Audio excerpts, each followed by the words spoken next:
Big puppy in the house. Like I said, yesterday I reloaded about 350 rounds of 45 ACP.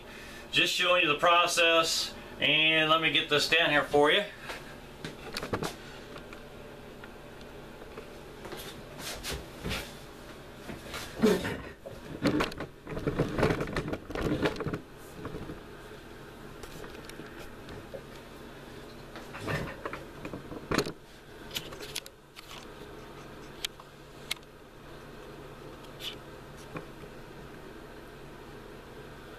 So what I normally do after I go ahead and, it took me about a couple hours yesterday to do these. Went through probably, I don't know, 3/4 of a pound of powder yesterday. After I get finished, I check them with the gauge. I've already checked all these, but basically just showing you what I do is I take the bullet, put it in the gauge, want to make sure it's nice and flush.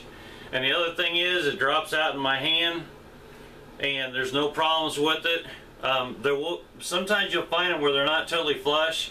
That either is that the case is too long and needed trim, because it does have a engraving with a lathe in the inside of it that maxes out from the back of the shell to the front of the shell casing.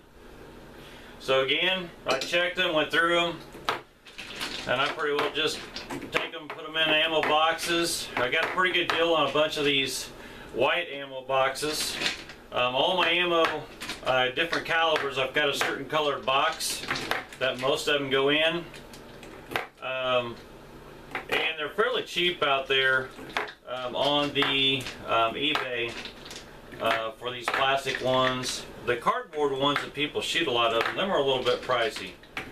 But once in a while you can get lucky and pick up a couple fairly cheap. So again, like I said, I've already went through and checked every one of these. Sometimes you'll find where a primer's missed, primer's crooked, no primer at all. You might find some dings and nicks on your cases.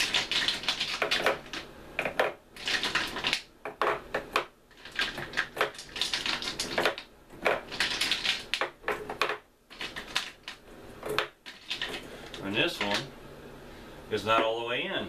So there's a good find that I missed. You'll notice that the bullet is not seated all the way into the casing. So that's a good find. That could be a problem shooting out on the range. And the way I pick that up is when you make sure that your casing, your overall length of your bullet is consistent. When you put them in your boxes, you can make a first pretty good inspection if there's a problem, if either they're too small or if it's even too short. So again, like I said, I got some of these white ones. I'm going to go ahead and utilize them for right now, but once you get your die set in, I mean, you could really go to town of making ammo.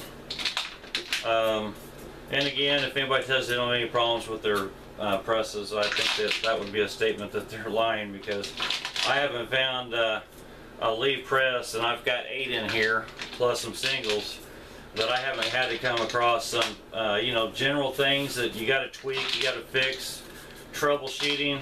One thing is the forum out there on different problems and things you run into on YouTube. They answer a lot of those questions and show you how to fix a lot of stuff. So you could always use that as a resource as well if you run into problems, those kind of things. So anyway, just wanted to show you my process for my inspection, and then going right into putting them in boxes. Thank you and good shooting.